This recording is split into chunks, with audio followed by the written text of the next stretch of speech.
skies are darkening the world, you know. The hills no longer green. Like the animals, your blood will flow. Dreaming of this Christmas. Smiling wide with empty eyes, I'll find you. You're a lot of fun, just like your friend. You're hiding, but I'm deep inside your mind. You'll die 1,000 times, do you wanna try again? You're tired of running, nowhere to hide it. I'm getting closer every second. Behind you. There's so many songs to play with, so little time. Not long till I find you. Run for your life. You're in my world now. You're joining your friends. I'm coming to take your soul. In the end, you can't run.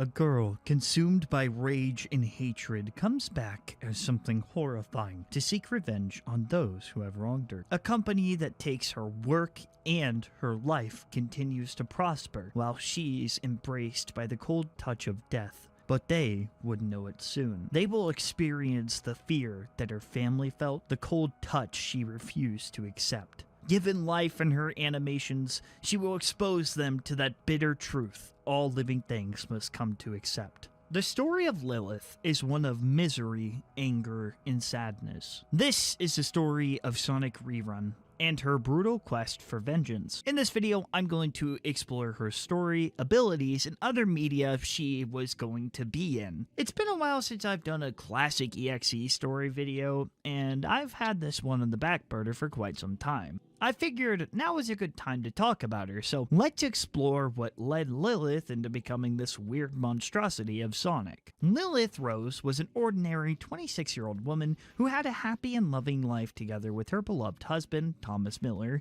and their kids, Sally and Zachary. Now, I think Sally is a reference to Sonic, which I would have chosen Amy personally, since, her full name is Lilith Rose. You had the perfect setup, and she's a Sonic fan. She could have had the kid's name be Amy Rose, and she ruined it. How are you going to choose the worst option? Amy Rose and Sally, I would pick Amy any day. In terms of who's a better character, don't be weird down in the comments. Thomas is also later referred to as Tom later in the story, and I think we all know what that may be referencing. They're always in here no matter what, man. You cannot escape it. Anyway, things wouldn't be great forever. Their lives were cut short after a failed hit-and-run turned murder where Thomas was stabbed to death and kids strangled. At the time, Lilith and Tom were currently working on a Sonic animation project, a project that was meant to tie in all of the chronological releases of Sonic games, which is something that I would love to watch. An animation that linked everything together in a coherent way sounds awesome, but, given the circumstances, it's awful. Now, I don't know if the hit and run was supposed to be an act of the company trying to take her out and then steal her work, or if this was an entirely separate incident. I couldn't find the specifics of that. With the death of her family, Lilith soon entered a state of depression that prevented her from being able to perform her work at a normal pace. To add even more pressure to her, her bosses forced her to overwork herself. Lilith had to work through strict time crunches even after the tragedy. Day in and day out, she would work, and this caused her to lose out on sleep on most nights. They cut the budget of the production, making her life a living hell during development. Lilith still wanted to see the project come to life, hence why she would continue working through that and didn't just quit. And they knew that, so they used it against her. After months of hard work, sleepless nights, stress, she did almost finish it. But all of those nights and overworking herself finally caught up with her. Lilith passed out as she was about to finish it, which ultimately resulted in death due to what had happened to her. Her corpse was soon identified by her co-workers the next morning. Despite her death, the team decided to continue and release the animation anyway. Before I continue, I know that sometimes it can seem like these stories exaggerate what happens or just make all these awful things happen at once, and you're like, is this really realistic? Like, does this really happen? And honestly, yeah, maybe not the specific thing, like people finding a corpse in the workspace and they just keep working, maybe not that, or, you know, Sonic rerun existing, but this kind of thing does happen. Not this specific scenario, but the fact that this company worked her to this point is pretty realistic, and not that it needs to be realistic. I mean, it is a Sonic.exe story, so there's gonna be some things. Just remember, this was made for entertainment purposes. But corporate greed is a very real thing, and I feel like sometimes they'll overwork their employees to the point of exhaustion, and sometimes it goes completely unpunished. Even after everything, they released her work regardless of what had happened, and as a big slap in her face, it became the top grossing cartoon to ever broadcast for Cartoon Network during the time it was on air. At this point, I'd become a vengeful spirit too. The show soon canceled after one season due to the company's attempt to hide any mentions of Lilith within the show and the public. Despite the show's cancellation, the report seems to indicate the broadcasting of said show during nighttime without approval of any supervisor or higher up. What's more concerning are the reports of dead bodies that seem to correlate with it, due to the fact that all the reports indicate the bodies were found dead inside a room with the TV turned on. The police department's effort in finding the culprit seems futile.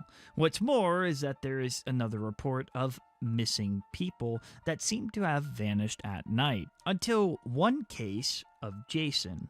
One of the people who oversee the Sonic cartoon was found dead, similar to the cases prior. This raised high alarm within the Warner Media Company, and which they have ordered an investigation in order to solve this mystery as fast as they can. Derek Green, a detective from the police department of Burbank in California, was assigned to the case in the hope of discovering the truth behind the deaths across the US and how it's all related to the Sonic the Hedgehog cartoon. And I'm just going to get this out of the way, as I know some people are going to say this.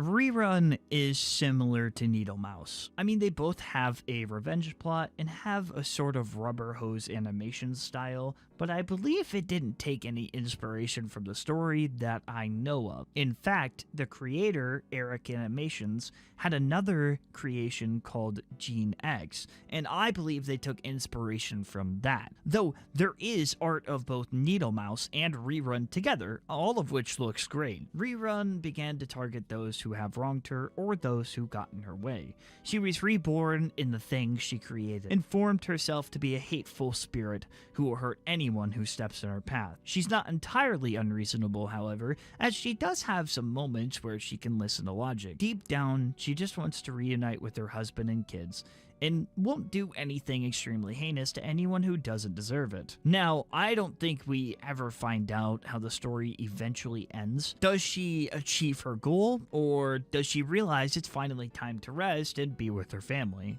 It's unclear, really, and that's a shame because I don't mind these revenge plots. This art style is really great too. I like that she maintains her human form. It's said that she crawls out of the TV in this form to attack others. Her body contorts and snaps, kind of like the girl from The Ring. I also love the rubber hose style. Her rerun form is pretty unnerving. The way the face melts, the bendy arms, this would have been really cool to see used in something. Rerun was going to be added to the classic Sonic.exe FNF mod before it was cancelled. There's even a couple of scrap songs I want to talk about, but I want to go over a few of her abilities first before talking about the media she would have been involved with. Rerun understands cartoonish movements since she was an animator and naturally understands her body. She's said to be invulnerable to all forms of damage. Every time you shoot her or hit her, the body will stretch and bounce back to hit you.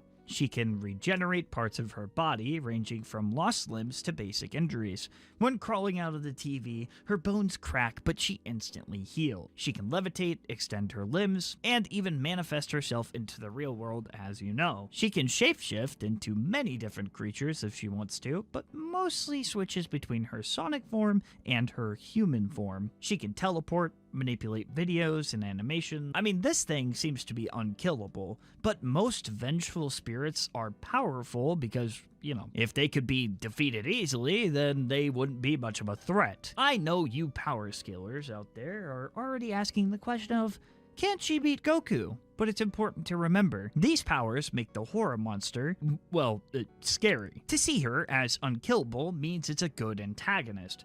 I do prefer villains have some sort of weakness or something that holds them back, but in horror I can look past it because it's meant to be scary or unimaginable. Also, Rubber Hose cartoon characters are usually pretty busted when it comes to abilities, and just look at Spinel. Oh, and Rerun was inspired by Spinel. Also, I almost forgot, but there is another aspect of her character.